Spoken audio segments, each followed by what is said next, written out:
Well, hello, everybody. Welcome back to Cocktails and Rocktails with me, your most notorious groupie, Allison Rouse, author of We've Got Tonight the 11 Times.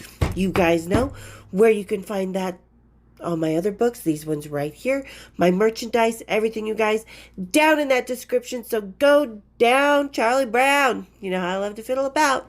And as always, thank you so much to everybody for all the love, all the support, all the new people that are finding me and really opening yourselves. Just everybody, I am so thankful for every one of you, whether you're showing yourself or you're not. Truly, I from the bottom of my heart, I'm humbly thankful for all the love, all the support, all the amazing just bonding that we're doing. You guys, thank you so, so much, truly. And today, we are going to be talking about some stuff that is combining my love for art and music. As always, we've talked about different artists, different rock stars that do painting, and we're going to be talking some more about that because there's a lot of really cool art going around, from the rock stars and stuff, and just always like to showcase it because, if you're an artist, I don't think you really should be confined to one genre. You may not be great at all of them. I mean, Michael Jordan sucked at baseball, didn't he? So, but a lot of them don't suck at art. So, all right. And because we're going a slight sophisticated more, we are going to have a little bit of Bailey's because I'm kind of a whiskey girl. Because Bailey's, it's kind of a girly whiskey, isn't it? All right, so everybody grab your girly whiskeys, kick up your feet, and let's have a little cocktails and rocktails.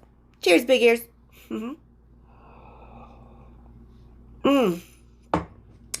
I love me a good Bailey's. Okay, so we're going to start off today with a really amazing woman from the 60s, super strong, just made some of the most psychedelically awesome music, was involved in the scene.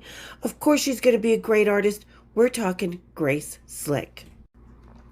Now, Grace's style, as we can see, is a lot more psychedelic, a lot more colorful, what you would expect from her in the 60s. So we're going to start off with this Jerry Garcia one. I mean, this is just really cool. And she knew Jerry Garcia. So I love the way that she actually captures. She's probably using pictures or maybe even having him sit with her when he was still alive. But she just really captures everything that's going on with his face, his smile. The color really captures the energy of the 60s, and I kind of like that about her. I like that she goes with her time, what she really was about, how she shined from the inside, and man, is it beautiful, and just look at this. All right, so we're going to go, oh, sorry, I'm looking on my tablet, but I will have them over here. So I should probably put that right there. I'm never, ever fully, prepared. She's not me. Okay, so now this one, I really like this one. This really does kind of embody really what the 60s, as we all think about the 60s, we think about the posters and everything that talked about the bands, that announced the concerts, that just were layers and layers on happiness. So this is kind of a sunny beach scene that I really love. And check it out. I love the way she uses the fluidity, but it's still sort of a block of color. It's still those bright primary colors. It's very, very what it's meant to be. But at the same time, it's just really so pretty. It's not my style, but I really do love it. I love how she uses what she knows, her 60s, her era, her sense of direction. I could feel the clouds kind of moving. The sun is coming up, I can actually feel that. And what I can also feel from this one, this burning tree, ooh, what the fuck happened in your life, Grace? Because this is, you don't paint, as a painter, you kind of don't, myself, you don't paint flames unless you are trying to show death, destruction, pain, anger, stuff like that. So the burning tree, it's like, I would like to know more about what this means. Again, use of real bold lines, color, the way she uses the movement, everything. I really, really do love how she does take care of the subject matter and how she approaches it, and really just kind of, it is what it is. Everything's burning the fuck down. Tree of Garden of Eden, something like that. And this is actually one of my favorite of hers. I love this. This is Billie Holiday. Because she obviously does like me. Like, I will look at a picture and I can paint something. My human artists, my human drawings and stuff are a little more literal than my actual landscapes and stuff. My landscapes are more abstract, more kind of in the genre of Matisse, Van Gogh. I'm not no Matisse or Van Gogh by any means, but it's that same kind of abstract, kind of slap some paint on the canvas until you realize what you've got. So so with people, I tend to look at my subject that I'm looking at, and go from the picture. And she kind of does the same thing, because we've all seen this picture before, but this is the gray slick version, which I really like. I like her usage of color to capture the emotion, to kind of capture what she's feeling, to kind of use that negative space to really make the center that draw your eye to it. And I think she's very good at being kind of that 60s, not cartoonish artist, but character artist, I should say. Like this one with Jimi Hendrix. Really, really love this one with Jimi Hendrix. Really love the color, like how she has the shine on his face. The eyes really capture me. The hair, the mood, everything. It just says Jimmy. Really, really like it. So, and do I think, yeah, I think she's an amazing painter. She's definitely had plenty of, what do you call it? Exhibitions and stuff. I think she really does know how to use her canvas and her painting, and really kind of uses what's inside of her to bring it out. Obviously, there's a love of her music. Obviously, there's a love of the people she knew in that time and how it was created together and who her inspirations were. So, really kind of like it. Not my style, but I really. Okay, and moving on, we're going to go to someone that I know, that I just talked about recently, one of my most recent episodes, that I lost Danny to in a poker game. Yeah, that's right. We're talking about Tico Torres. Tico Torres, I mean, his artwork, okay, so this one with this kind of green guitar and this kind of amalgamation of the music and stuff like that, kind of very funky, kind of very archaic, but still stylized and chaotic in a way. This is kind of the beginning of it, but like then he moves on to this red-haired woman. Oh my God, I love this. This really does remind me of something between Gustav Klimt and Picasso meets Van Gogh. I'm really kind of impressed with Tico's artwork, because like I said, he started off with this kind of real literal, kind of warped little 60s style artwork. And then he moves into this woman. And then he moves into this very Picasso-esque type of artwork, which I think is absolutely amazing, And this one almost looks like a lion to me. I just really love how he's doing this artwork. And let's see, what's this other one? There's one more. This one with the faces. I love this one with the faces. I just think it's really cool. Again, not my style, but it's really kind of a way to, his inner expression really comes out in it. I like the way he uses the space. He uses the block. He uses the color. He uses different emotions, looks on one canvas. Even the one that was just a bunch of blocks of very, very Picasso-esque, that one really kind of blows my mind as well. Okay, so moving on to Tico, because I just downloaded a few of his pictures. Seriously, my favorite is this one of the woman that just really, I don't know, there's something he just really captured with that one that really, I think, kind of is when his art started to elevate to a different level.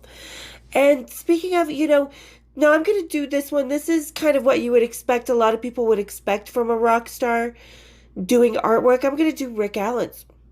He's got a very, very good eye. Again, you can tell he's looking at pictures. He's doing it in his style and his painting, in the way he's very, very captures every little nook and cranny. Sorry, I'm looking at the pictures. We're going to start off with Tom Petty.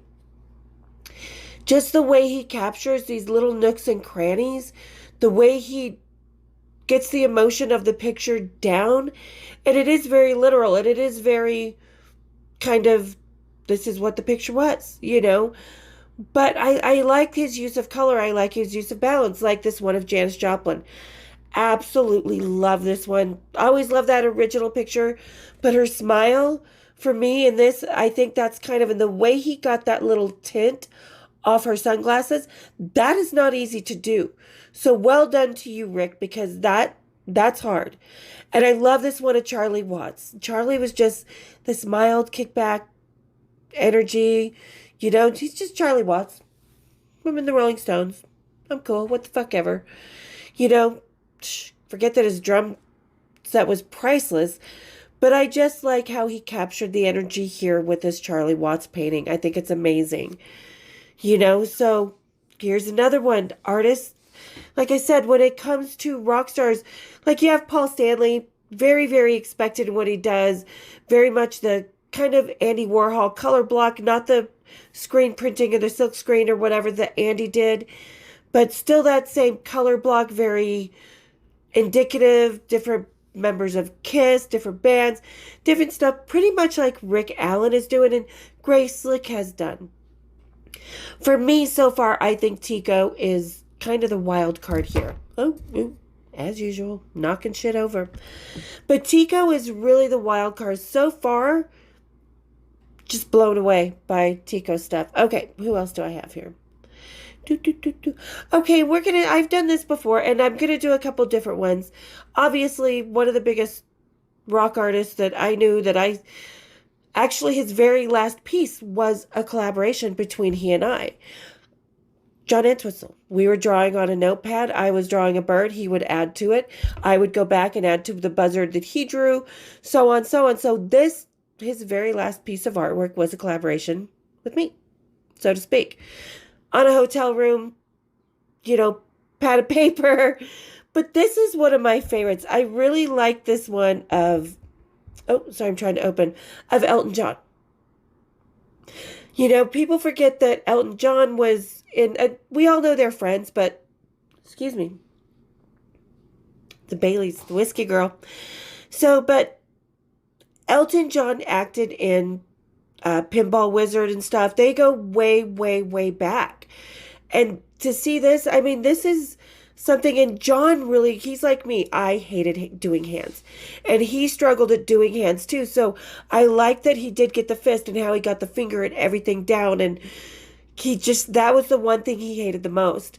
You know, so to see like this one of Keith Moon, you know, I think John was really good at being kind of a cartoon artist, but really, really talented at creating a look, creating emotion, creating a personality with his artwork and how he felt about that person.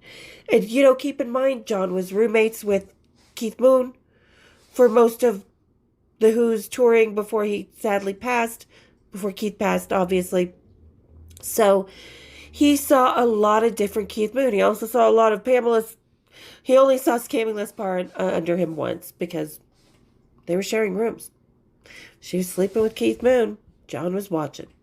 Or there was somebody else in the room John was on top of too. Probably that one. But so I really like this one of Keith Moon. I think it shows him kind of how he really was in motion, in chaos. Who's sorry about that? Just all over the place today. Sorry, you guys. And like this one, we all know of Jimi Hendrix. Now, if anybody wants any of these from John, I know where to get them. I think it's the Walnut Street Gallery in Fort Collins, Colorado. His art dealer was there with us that night as well because John was in town for an exhibition of his art. But really digging this one of Jimi Hendrix. Really like how he just captured the wail that Jimmy felt inside that carried over to the guitar. I think John felt that was one of the most talented guitar players he had ever seen. But really, honestly, I think Jimmy was probably in awe of John's raw fucking talent. Now here we have one of the band, and I really think this one of the band really kind of personifies it. You've got, you know, Roger prancing his little prissy ass around. Keith, that same picture, he's in motion. He's got that crazy wild look on his face. John, who's just John, hanging out. He's the quiet one. And oddly enough, Pete emerging from behind John. And interestingly enough, Pete did say many years after John passed away that he was glad that he and Keith were dead because there wasn't so much chaos in the music. But honestly, in my opinion, I think it was because Pete had to emerge from behind John, because who was the lead guitar player in The Who? It was really John, let's face it. So that's why you always see Pete looking over to John to see what he's going to do, because John's watching everybody and he just doesn't look like John knows what he's doing. He doesn't even have to fucking look up. He was that talented. So I think this kind of picture really said it all subconsciously without saying what I think John felt from Keith, or from Pete, excuse me. John felt chaos from Keith. Oh my God. But they still cared. He still loved Keith very, very much. But all right, let's see. What else do we have? All right. And we're going to do another artist whose art kind of destroyed his marriage. Well, him and his affair destroyed their marriage, but he had told his wife, Jo, at the time, I'm going to go up to north to our country house. I'm going to paint. I just need to be secluded. But that seclusion was with Ekaterina Ivanova. I do have an episode about this. And Jo walked in and busted him, kind of Titanic style. She's naked, he's painting, but they weren't painting. I mean, might have been as thin as a paintbrush, but that definitely wasn't a paintbrush. So, okay. So we're going to kind of get into Ronnie's art. It is really, really what you think. Like this picture of him or Keith Richards and Mick Jagger dancing together. I think this kind of really embodies how he sees these two as kind of that balanced duo that the band needs. That crazy guitar player, that enigmatic, sexy lead singer. Anyway. So, and it's very, very expected what his artwork would be. I mean, he even drew a painting of himself. This one, right there. He's like putting the final touches on it. But there was a couple others that I really liked. I'll put them right here because they don't really necessarily have anything to do with the band. They don't have anything to do with music. And it shows his diversity as an artist. I mean, he's very kind of abstract, very much of that genre, of the modern artist genre. Now, this one of Charlie Watts, I just really... Oh, hold on. I'm trying to find it. Okay, this Charlie Watts one. Oh, my God. I think this is probably the best painting of Charlie Watts we will see by a musician, because Ronnie knew him and he knew how to capture the personality, and that he was the quiet one in that band, because there's always a quiet one. Never trust the quiet one, people. But yeah, he's definitely always the quiet one, and I just really love the way Ronnie kind of captured that. But like I said, I like his more kind of abstract work as well. Would I really have any of these hanging in my house? Probably not. Oh, come on. What is going on with this? So in this one, I really, really like. For me, I think this is, the guy dancing. That's Mick Jagger in the background.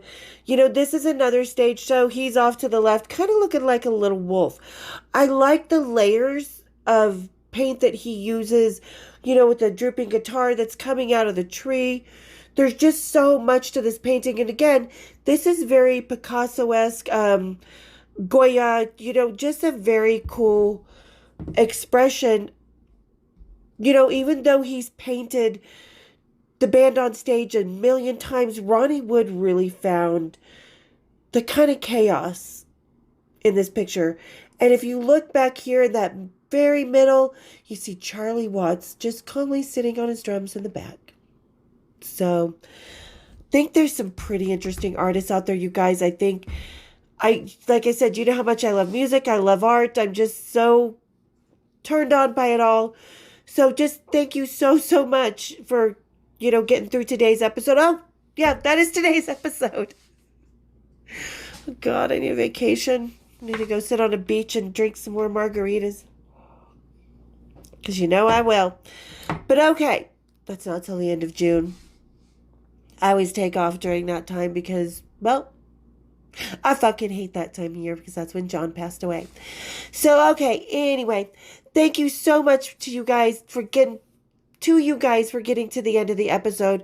Really, really, truly appreciative of everybody who lasts this long. And thank you, as always, so, so much. I hope you enjoyed it. Tell me some other rock star artists down in those comments that you like, that you would like to own a piece of. You know, because there are tons that do a lot of art. And I would like to see, like I said, the ones Ronnie Wood was painting when Ekaterina Ivanova and him were busted in the country house that ruined his 30-year marriage to Joe. That's what I want to see. Because she was a very pretty girl. And she had huge ones. So I want to see his interpretation of that. All right, and thank you so much, as you guys, as always, for getting to the end of the episode, for all the love and support. Any ideas that you want me to talk about, put down in those comments, because you know I'll talk about it. You know I've got you. A lot of my great ideas from the episodes aren't my great ideas at all. They're yours. So, all right, as always, go down in that description for you guys just in the nosebleeds that want to come backstage, want to be part of the rock and roll world, part of our little family here. Hit that subscribe, hit the share, become a member, hit the bells, and we'll see you next time on Cocktails and Rocktails.